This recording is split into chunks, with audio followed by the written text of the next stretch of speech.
বাংলাদেশে সাংবাদিকতা সর্বগ্রাসী আতঙ্কের মধ্য দিয়ে যাচ্ছে, আল জাজিরাকে মাহফুজ আনাম এমন শিরোনামে গত 1 ফেব্রুয়ারি একটি সংবাদ প্রকাশ করে দৈনিক প্রথম আলো। আল জাজিরার দ্য লিসনিং পোস্ট অনুষ্ঠানে সম্প্রতি কথা বলেন মাহফুজ আনাম। তার ওই সাক্ষাৎকারের উপর ভিত্তি করেই এই প্রতিবেদন তৈরি করে প্রথম আলো। প্রথম আলোর প্রতিবেদন অনুযায়ী সাক্ষাৎকারে ডেইলি স্টারের সম্পাদক মাহফুজ আনাম আরও বলেন, বর্তমানে বাংলাদেশের মূলধারার গণমাধ্যম অনেক বেশি স্বাধীন, অনুসন্ধানী প্রতিবেদনও বেশি।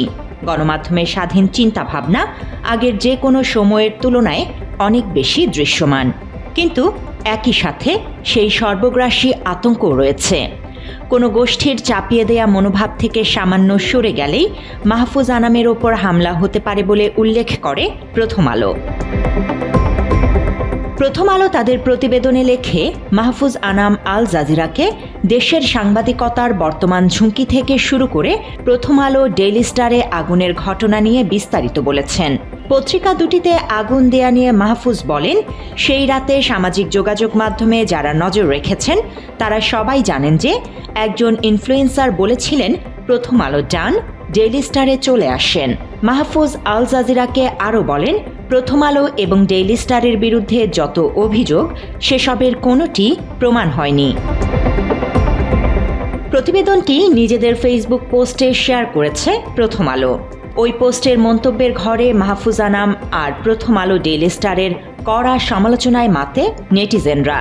MA জাহাঙ্গীর নামের এক ব্যবহারকারী লেখেন, সাংবাদিকতা আতঙ্কে নেই, মূলত সাংবাদিকতাই নেই। মোহাম্মদ কবির আহমেদ নামের আরেকজন মন্তব্য করেন, হলুদ সাংবাদিকতা আতঙ্কের মধ্য দিয়ে যাচ্ছে। পত্রিকা দুটিকে ইঙ্গিত করে শোয়েব মামুন লেখেন, দালালরা কিছুটা আতঙ্কের ভেতরেই থাকে। আরেক ফেসবুক ব্যবহারকারী বলেন, চামচামি করলে যা হয়। এছাড়া অনেকেই প্রথম আলো ডেইলি স্টারকে ভারতীয় চর হিসেবেও ইঙ্গিত করে কমেন্ট বক্সে। মাহফুজ অনন্ত বলেন, দেশদ্রোহী ভারতীয় মির্জাফরদের কোনো দিক থেকেই সাংবাদিক মনে হয় না। শফিউল আলম নামের এক নেটিজেন পত্রিকা দুটিকে ভারতীয় গোয়েন্দা সংস্থার এজেন্ট হিসেবে ইঙ্গিত করেন। যারা মাতৃভূমির বিরুদ্ধে কাজ করে তাদের এমনই হওয়া উচিত বলে মন্তব্য করেন মহসিন জয়নাল আবিদিন। এসব ব্যবহারকারীদের মতো বেশিরভাগই সমালোচনা করেন মাহফুজ আনাম এবং প্রথম আলো ও ডেইলি স্টারের। মাহফুজ আনামকে নিয়ে করা প্রথম আলোর সংবাদের সমালোচনা করে ফেসবুকে একটি পোস্ট দিয়েছেন জনপ্রিয় লেখক ও online activist doctor Pinaki Bhattacharya. পোস্টে পিনাকি বলেন, প্রথম আলো এবং ডেইলি স্টারের বিরুদ্ধে ওঠা অভিযোগ প্রমাণিত হয়নি। মাহফুজ আনামের এমন মন্তব্য সত্য নয়। এছাড়া প্রায় বৃদ্ধ বয়সেও কিভাবে মাহফুজ আনাম এত মিথ্যা কথা বলেন সেই প্রশ্নও তোলেন পিনাকি। সব অভিযোগের প্রমাণ দেখানো যাবে বলেও পোস্টে উল্লেখ করেন এই অ্যাক্টিভিস্ট। ওই পোস্টে পিনাকি ডেইলি স্টারকে ইঙ্গিত করে আরও লেখেন, সাংবাদিকতার নামে তারা যা যা করেছে তাতে তাদের নিবন্ধন থাকা উচিত না বাংলাদেশে। এরপর তিনি প্রশ্ন করেন, আল জাজিরার কি তাদের কথা শোনা উচিত না, যারা পত্রিকা দুটির বিরুদ্ধে ক্রমাগত অভিযোগ করেছে? ডেইলি স্টার কখনো অভিযোগের উপযুক্ত জবাব দেয়নি উল্লেখ করে পিনাকি লেখেন, আল জাজিরা কেন প্রশ্ন করেনি তাদের বিরুদ্ধে অভিযোগ কি? অভিযোগগুলো শুনলে বোঝা যেত এসব অতিরঞ্জিত নয়। তাদের বিরুদ্ধে এমন কোনো অভিযোগ করা হয়নি যার প্রমাণ নেই। মাত্র 30% টাকায় জমির মালিক হয়ে নতুন বাংলাদেশের গড়ে তোলার স্বপ্ন দেখা বাংলা বসতি। পোস্টের শেষ দিকে তিনি পত্রিকা দুটির মালিকানার অংশ থাকা ট্রান্সকম লিমিটেডের প্রসঙ্গ টেনে আনেন। বলেন, এভাবে চলতে থাকলে ট্রান্সকমের বিরুদ্ধে বাংলাদেশের মানুষ কথা বলা শুরু করবে। পিনাকি আরও বলেন, ট্রান্সকমের জবাবদিহি করা উচিত বাংলাদেশের মানুষের কাছে, কেন তারা এই গণবিরোধী ও বাংলাদেশের শত্রু দিল্লির দালাল দুটি মিডিয়ায় অর্থায়ন করে যাচ্ছে। পোস্টের শেষ লাইনে পিনাকি মন্তব্য করেন, প্রথম আলো ডেইলি স্টারের ওপর ক্ষোভ থেকে দেশের মানুষ ট্রান্সকমের সকল পণ্য ও সেবা বর্জন করা শুরু করতে পারে।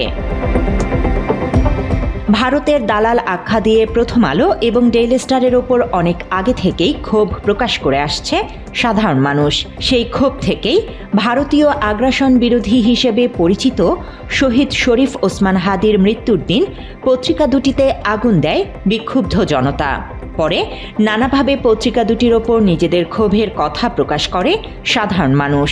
ভারতীয় আধিপত্যবাদ হেজিমনি এবং বাংলাদেশের কালচারাল যে ফেসিস্ট প্রথম আলো, ডেইলি স্টার এবং আরও তাদের যে গং এবং এই যে ফেসিস্ট সাংস্কৃতিক ফেসিস্টরা এরাই ষড়যন্ত্র করে হাদিভাইকে হত্যা করেছে। এদের প্রত্যেককে আইডেন্টিফাই করতে হবে এবং প্রত্যেককে বিচারের আওতায় আনতে হবে।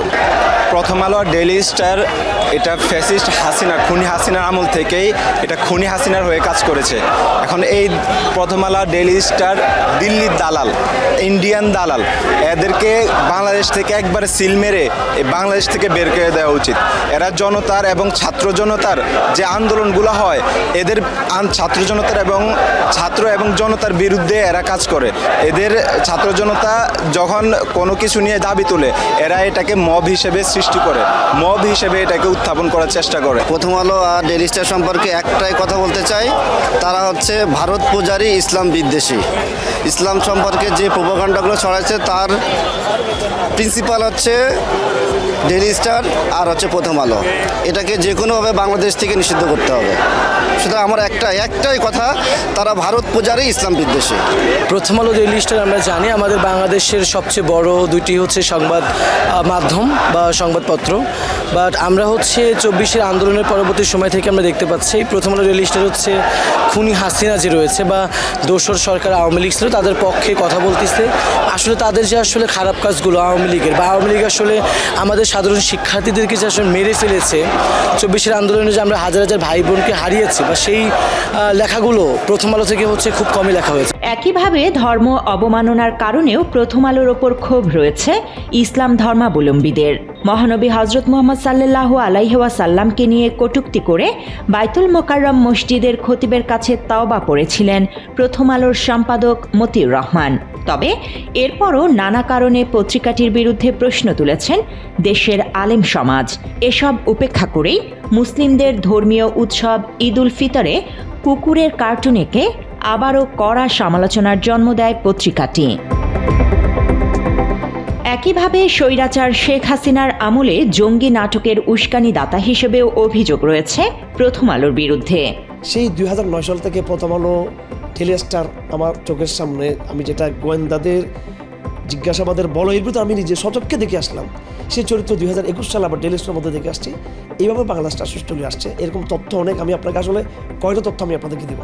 আমি যে জঙ্গি তালিকাভুক্তের যে নাটকের কথা অন্য মিডিয়া যে বললো, এটা সত্য। তারা তো তালিকাভুক্ত করার একদম মৌলিক কাজগুলো এই হাউসটা করছে। বারবার দেশপ্রেমিক নাগরিকদের রোষানলে পড়লেও একই কায়দায় নাটক সাজানোর অভিযোগ এখনও রয়েছে প্রথম আলো এবং ডেইলি স্টারের বিরুদ্ধে।